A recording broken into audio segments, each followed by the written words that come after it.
Let's design a payment system backend that integrates a payment service provider, something like Stripe, PayPal, Lemon Squeezy, or any other payment service provider. This is one of the few systems where a bug won't just cause users to have bad user experience, but it might cause you to make money disappear from real people's account. That's why the core challenge in this type of system is not the performance, because it doesn't matter if the design is not correct overall. So every design decision should answer just one question, which is what happens if something goes wrong in the middle of the transaction. So let's do a complete system design blueprint for building a payment system backend like this and see how a correct implementation looks like. When it comes to integrating payments in your system, there are actually three approaches that you can take. So let's see what these are and which one we are designing. The first one is a no-code checkout solution. This is where you use something like Stripe, PayPal, or Lemon Squeezy checkout links. In this case, Stripe offers hosted checkout pages and also payment links that you can create, and it requires no backend integration at all. Let's say if you have just one product subscription that you're selling without any other tiers, it's just paid and free, then for the paid, you can just redirect them to the Stripe checkout link for the subscription where user signs up and comes back to the platform after this is confirmed.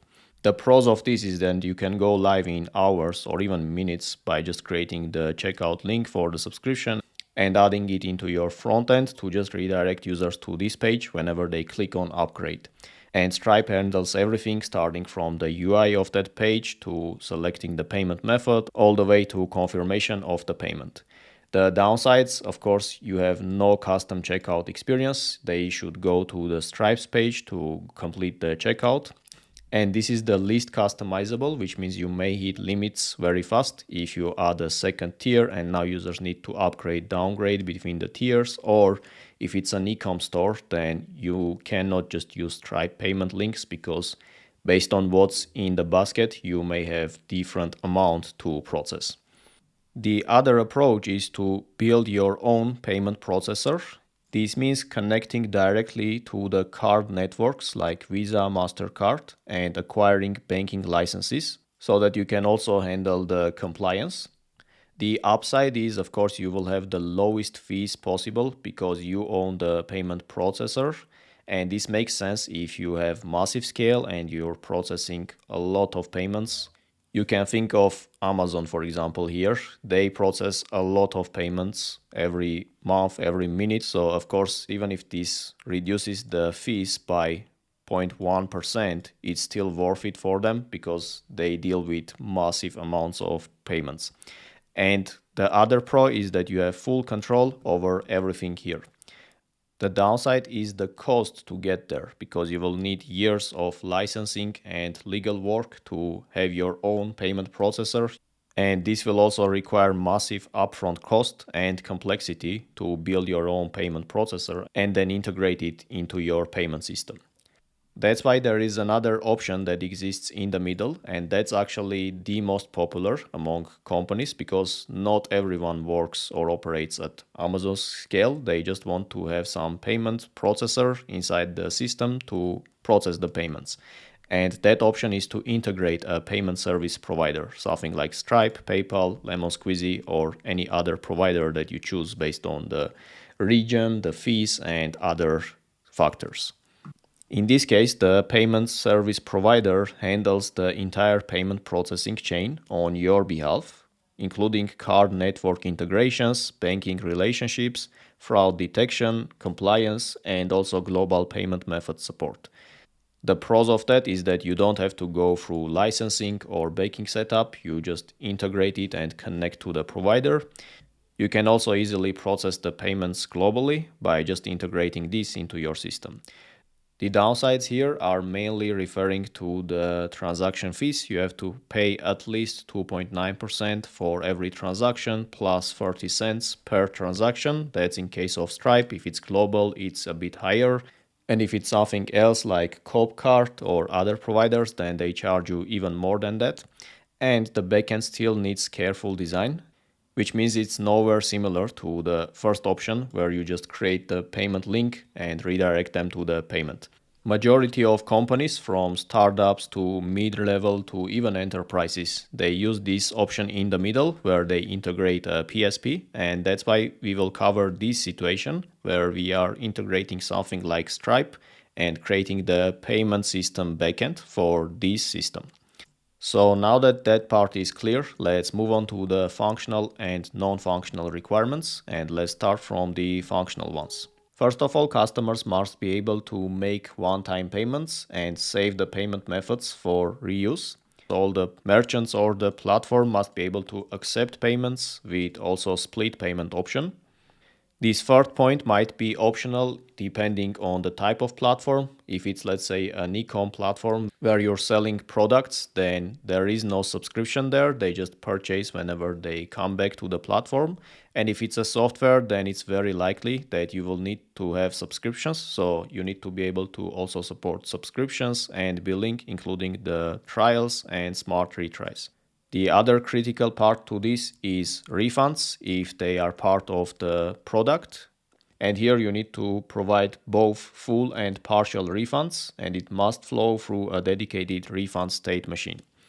One of the important parts here is that we need to handle webhooks as the source of truth for the payment status. And the entire payment lifecycle must be modeled as a finite state machine with enforced transitions. Apart from this, you also have very important non-functional requirements, which are, first of all, correctness of the system. This means that you need to provide exactly once processing. You cannot have a double charge on the same purchase. That will basically mean you're deducting the same amount twice from the user's account. For availability, depending on the system, you might have some number like 5 nines uptime, but in this type of system, the more important part is consistency. So we should always prioritize consistency over availability because payment systems are one of the few domains where the CAP theorem should favor consistency over availability. This means that, let's say, user checks their balance or checks the status of the transaction. A read operation that shows incorrect amount there is way worse than just having a brief unavailability instead of that. And the last important piece is reliability, which refers to having idempotency at every layer of the system, starting from client to backend, backend to Stripe, and also for webhook processing. For the scale estimates where this makes sense, roughly it can be from 500,000 to 1 million webhooks processed daily. We can expect to handle up to 100 reads per second. This is the Stripe's default API rate limit, and after that you will hit a rate limit on Stripe and you'll need to try the next transaction after that. For end-to-end API latency, we need to provide somewhere up to 5 seconds. And for internal service calls, we should strive for less than 100 milliseconds.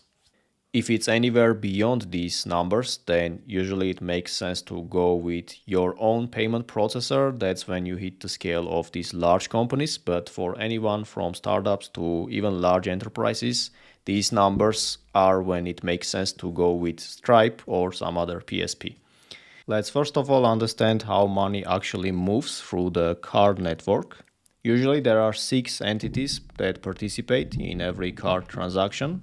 These are the cardholder, the merchant, which is the business or individual selling the product or the service. Then there is the PSP, which refers to payment service provider. This is either Stripe or any other provider you choose to integrate. You also have the acquiring bank that's involved, which is the merchant's bank. And then also the card network, whether it's Visa or MasterCard, and the issuing or cardholder's bank. And whenever user makes a payment, it flows through 3 phases and each has different timing and failure modes. So let's see what these are. In the first phase, this is where the cardholder submits the payment with Stripe elements. These are technically iframes hosted by Stripe. Even if they look like part of your website, they are not because we use a library for this, which is called Stripe.js, and then you implement Stripe elements into your frontend by providing your client secrets. And this is a JavaScript library, so you just include the script of Stripe elements. If it's React, you have to install the package and so on. So coming back to the first phase, whenever merchant receives the payment details, we create a payment intent with the payment service provider. This payment intent is a stateful object that Stripe uses to track a single payment from start to finish. So you can think of this as the source of truth for the entire transaction. Once this payment intent is created, Stripe authorizes the request with card network, and then card network validates the card and also the funds with the issuing bank. So in case this is approved, let's say the card details are correct and also the funds exist in the card, then we get the approval and the issuing bank holds the funds here for processing. After this, the card network sends the authorization code and the payment intent is confirmed from Stripe side. And once this is confirmed, we can also show that the payment is accepted to the client, to the cardholder.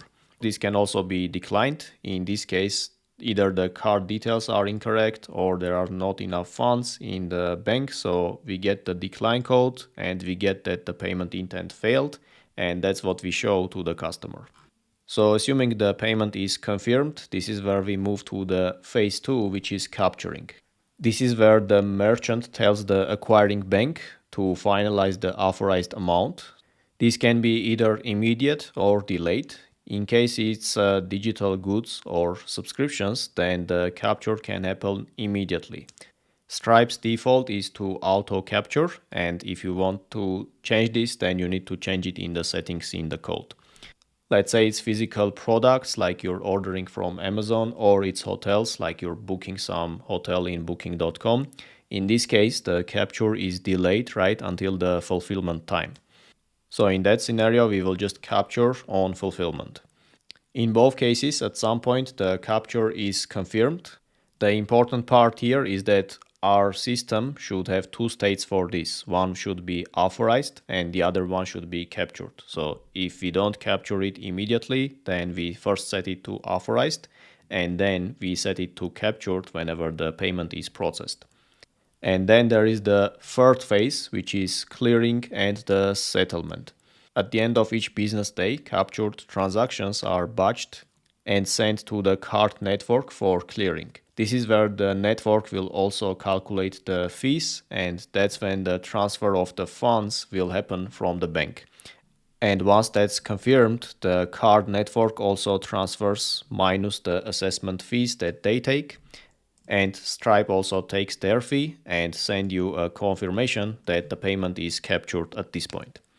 Now that we understand the payment lifecycle, let's see how the high-level architecture would look like for integrating such PSP into a payment backend.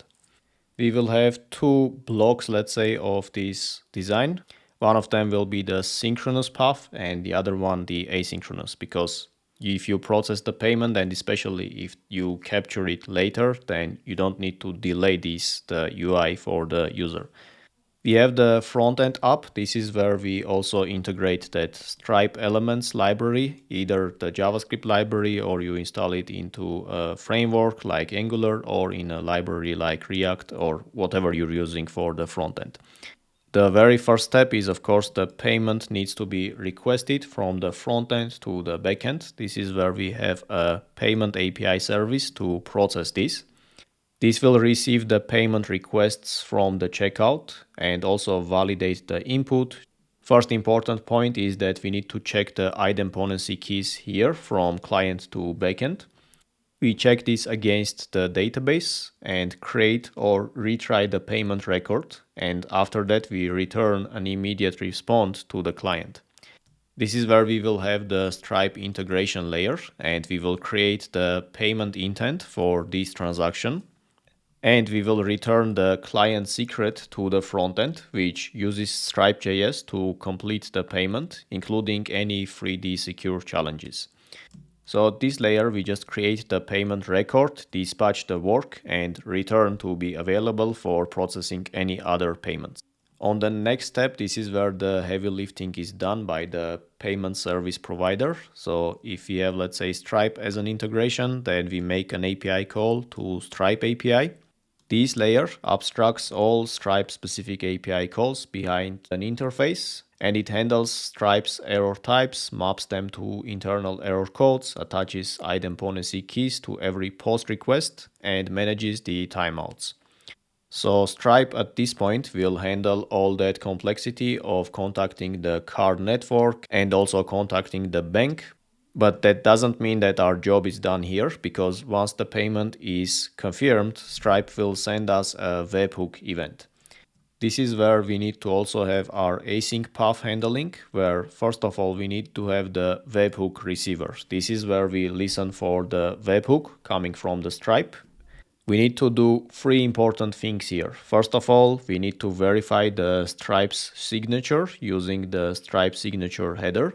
Then we need to store the raw event, whatever we received from Stripe. And the other important thing here is that we need to respond within seconds, since Stripe has a timeout here, and all business logic should happen asynchronously after this. If we made this synchronous as well and tried to process everything before retrieving the response, then this might time out and Stripe will no longer accept that 200 response from our webhook receiver. So that's why we confirm it immediately and then process it later by enqueuing it into a message queue. This is the next step. This is how we will decouple the webhook receipt from processing.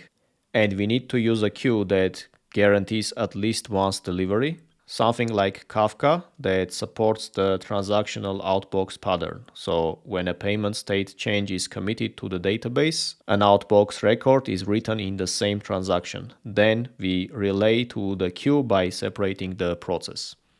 So on the other hand, we need to dequeue and process the transaction. This is where we have the background job workers. These workers handle four categories of async work. First of all, the webhook event processing by dequeuing events from this message queue and applying the state transitions. We should also have retry workers, which are solely for retrying the failed calls with exponential backoff. The third one will be reconciliation workers. This will be for daily comparison of our internal records against Stripes. And also another worker for stuck payment detecting, mainly for alerting on payments which are in the intermediate states. For that, we also need to maintain our own database and our own ledger. So the payment database, this is where the system will have the records. It will store the current state of every payment. And importantly, this is where we will store the idempotency keys. Now we'll get more to this when we get to discuss the database. And apart from that, we also need to have the ledger, which provides double entry bookkeeping, meaning every money movement is recorded as a balanced pair of debit and credit entries here. And it should be append only, meaning if a mistake needs a correction, we are only allowed to insert a new entry, but never update or delete existing entry in the ledger. Once we have the high-level design, next we need to also design the database. Because even if we integrated a PSP that handles the payments for us, that still doesn't mean that we can not track payments. We still need to track the payments, the refunds, and also idempotency keys. This is what will help us to ensure that we are processing all the payments only once, and that if something goes wrong in the middle of the transaction, idempotency keys are what will help us to prevent issues from happening. So let's start from the payments. This is where we will track the payments that we are handling. We will have, of course, ID for each payment, and this will also need to link to the idempotency key. This is what links to the idempotency keys table. And other things that we will store is, of course, the amount for each payment, which is an integer. In case we support multiple currencies, then we will also store the currency. So if it's not USD, then we specify whether it's in euros or something else. Also the status of each payment. And if you remember on the high-level diagram, every time we start a payment, we create a payment intent in Stripe. So this is where we will store the Stripe payment intent ID. And Also ID of the customer who made the payment, merchant ID, payment method type, which is either Apple Pay, Google Pay, or something else, or maybe just direct card payment. Any extra metadata that we might need or maybe we decide to add in the future that won't necessarily change the structure of this entity of payments. We will store it in a JSON format. And we'll also keep track of the timestamps for created and updated at and the version. When it comes to indexing for this table, we will mainly use these three properties, the payment intent ID, the customer ID, and also the merchant's ID, to be able to query these efficiently. And apart from that, also partially on the status, excluding the terminal states. Now, one of the important fields here is the idempotency key. This has a unique constraint that serves as the first line of defense against any duplicate payments that might try to occur. For this, we will maintain a separate table, which will be named as idempotency keys. This is where we store all the idempotency keys and link them back to the payments table. And apart from that, we might also need to have customer ID, request path, request parameters, and some more data. The important parts here are the recovery point, first of all, because it tracks progress through multi-step operations, like it started, then we had payment created, then Stripe called, then we finished. So at every point, we will update the recovery point. And if for any reason the process crashes in between the steps, a retry with the same key will resume from the last committed recovery point rather than restarting the whole payment. We will also have timestamps here, and one of the important ones is locked at field, which prevents concurrent processing of the same key. Another entity that we will need here is the payment events entity. This will basically be the immutable audit log, so nothing is being updated here. We can only insert new data into this table. This will connect to the payments table through the payment ID. And the important things that we'll store here is that every state transition will generate a new event in this table, which means that we need to have the event type.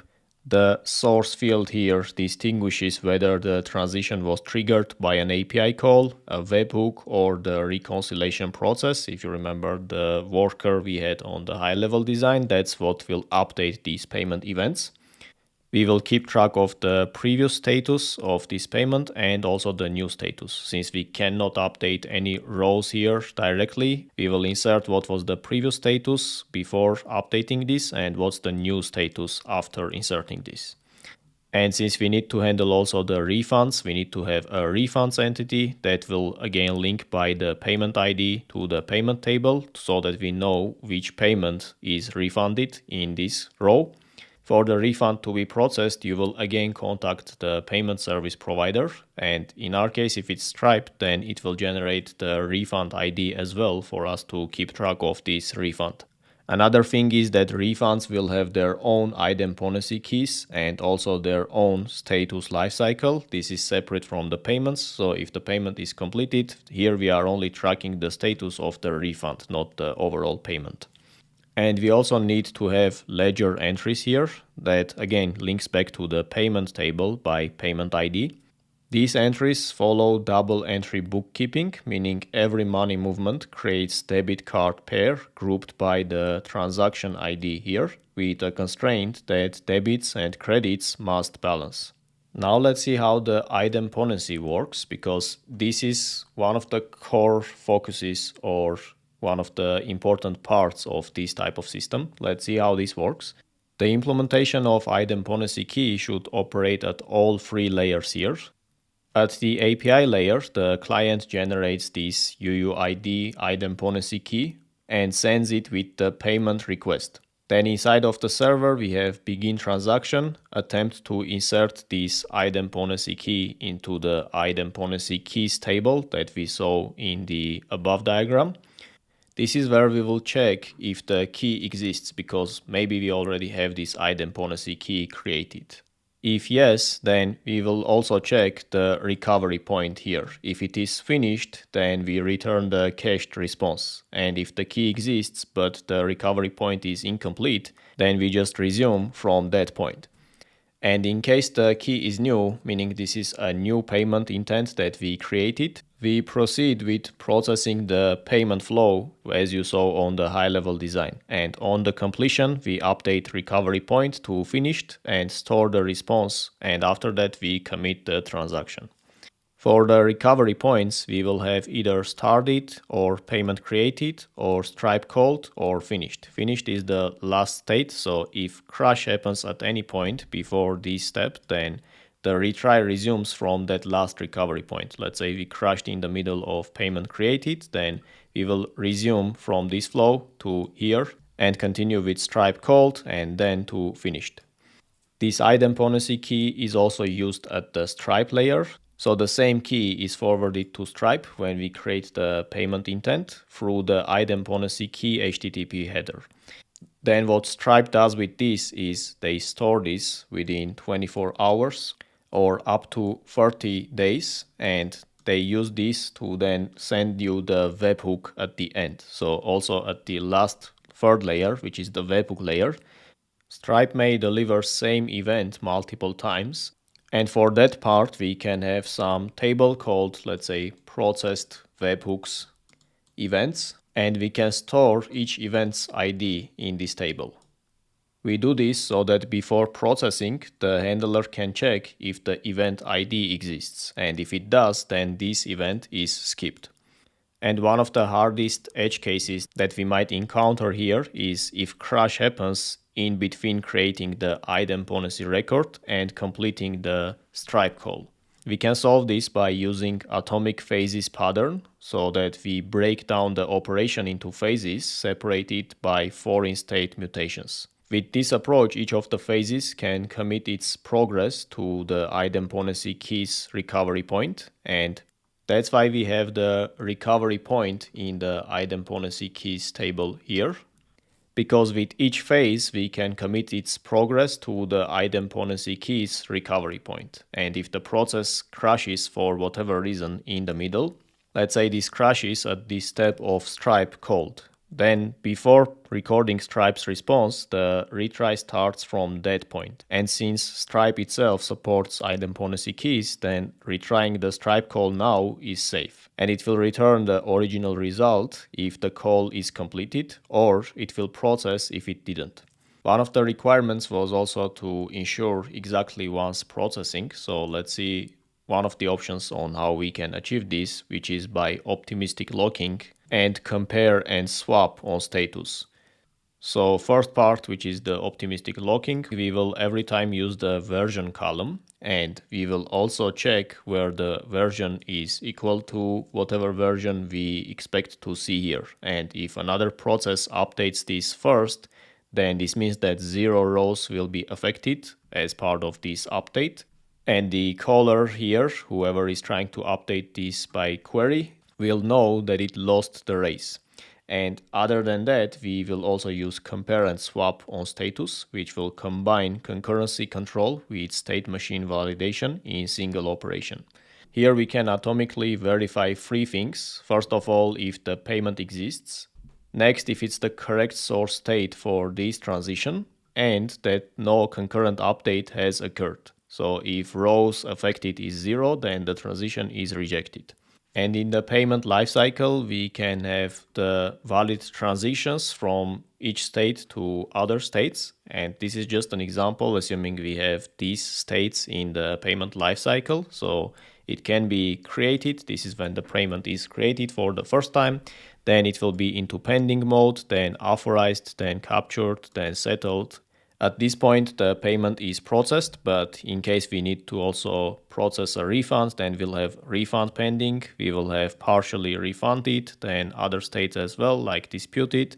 And if payment fails at any step, then we will have failed status, cancelled, and refunded. And for each of them, we need to map the valid transitions. For instance, we can't jump directly from created state into captured state. This shouldn't be allowed. So from created, we can only go to pending or failed or cancelled. And this is very important to have this enforced at all the layers so that our application code has valid transitions dictionary which maps this, and this is checked before any transition attempt.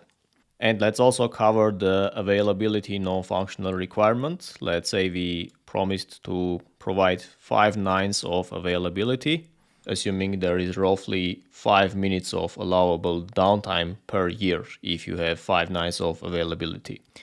What we need to do on our end to ensure this is first of all to have availability zones, more than one at least. For each we will have the payment API and the Stripe integration layer in each of these zones. And we'll have a load balancer in front of these availability zones to map these between the payment APIs. If we choose to host this in AWS, let's say either on ECS or EC2, Amazon from its part provides us with 4 nines of availability, meaning if we want to achieve this number, then we need to have multiple availability zones to increase the availability of overall system. And since the payment API service is stateless, this means that any server can handle any request. So we can run multiple copies of this behind another even regional load balancer inside of these availability zones. And if one server crashes, the others will still keep on going. Since Stripe is an external service that we don't control, we will have circuit breaker in between. Let's say this request takes more than 30 seconds per request instead of the normal 1 to 2 seconds that Stripe provides. In this case, the API threads that come to the Stripe API will start piling up. And each of the new requests created from the client will wait in the queue. That's why we have this in between to detect that Stripe calls are failing or slow, and after hitting the threshold, it will trip and stop making requests to Stripe at all, so that instead of immediately returning an error, this will keep your threads free. On the other side, where we have the async processing, first of all, we have the webhook receiver. This can be even a Lambda function, and it runs on completely separate service from payment API. And this will add all the webhook events into the message queue so that even if something crashes on the background workers, events will just keep piling up in the message queue and will get processed once the workers come back, so that nothing is disappearing from this. And for the database, we can have leader-follower replication so that we run one primary database plus replicas that stay in the sync. So if one of the replica databases goes down, we will read from the other ones. And even if the primary database goes down, a replica can take over automatically, and we will use synchronous replications so that no data is lost during the switch.